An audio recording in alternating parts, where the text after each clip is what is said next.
नमस्कार मित्रों, माई steno warriors YouTube channel में आप सभी का स्वागत करते हैं। आज का हमारा डिक्टेशन है हिंदी आशुलिपि डिक्टेशन ओपी शुक्ला, गति 100 शब्द प्रति मिनट। डिक्टेशन स्टार्ट होगा 5 सेकंड बाद।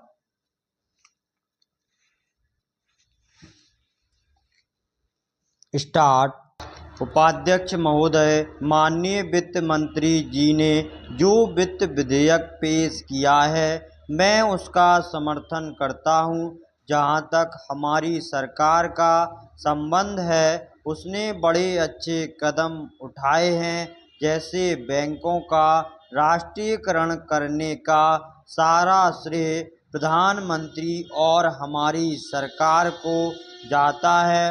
हमारे बड़े बड़े पूंजीवादियों की इच्छा थी कि बैंकों का काम इस तरह से चले कि लोगों को लूटा जाता रहे, लेकिन प्रधानमंत्री ने इस बात की परवाह न करते हुए कि कौन उनके साथ है, गरीबों को लाभ पहुंचाने के लिए बैंकों का राष्ट्रीयकरण किया। यह एक बहुत बड़ी उपलब्धि है। सदन में उस तरफ बैठे हुए माननीय सदस्य इस बजट को अच्छा नहीं मानते, क्योंकि वे तो ऐसा बजट चाहते हैं जिससे सरकार के खजाने में एक पैसा भी जमा ना हो और गरीब आदमियों की सहायता करने के बहाने बड़े बड़े पूंजीपतियों की सहायता की जाए। हमेशा से उनका यह उद्देश्य रहा है और आज भी है।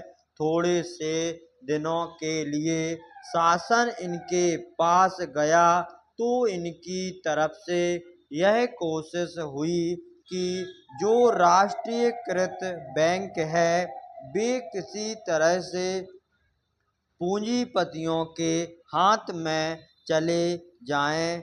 आज जिस प्रकार का वातावरण देश में है उसमें कुछ देश विरोधी तत्व देश की आर्थिक व्यवस्था को खराब करना चाहते हैं।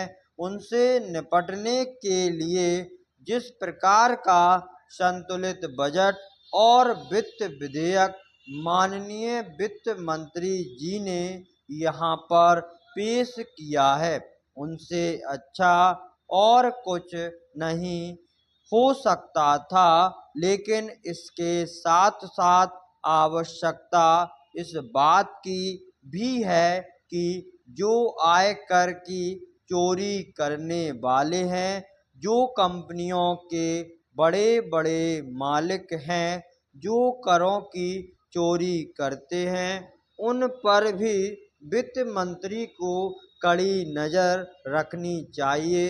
जो लोग भी इस देश की अर्थव्यवस्था को खराब करना चाहते हैं उनके लिए किसी प्रकार की छूट नहीं होनी चाहिए। सभी आम गरीबों को लाभ पहुंचा सकते हैं। माननीय प्रधानमंत्री जी ने जो 20 सूत्री कार्यक्रम रखा है उसके अंतर्गत आप सारे देश में बैंकों का जाल बिछाना चाहते हैं। हमारे जो वित्त मंत्री जी हैं वे बड़े अच्छे ढंग से इस मंत्रालय का काम चला रहे हैं।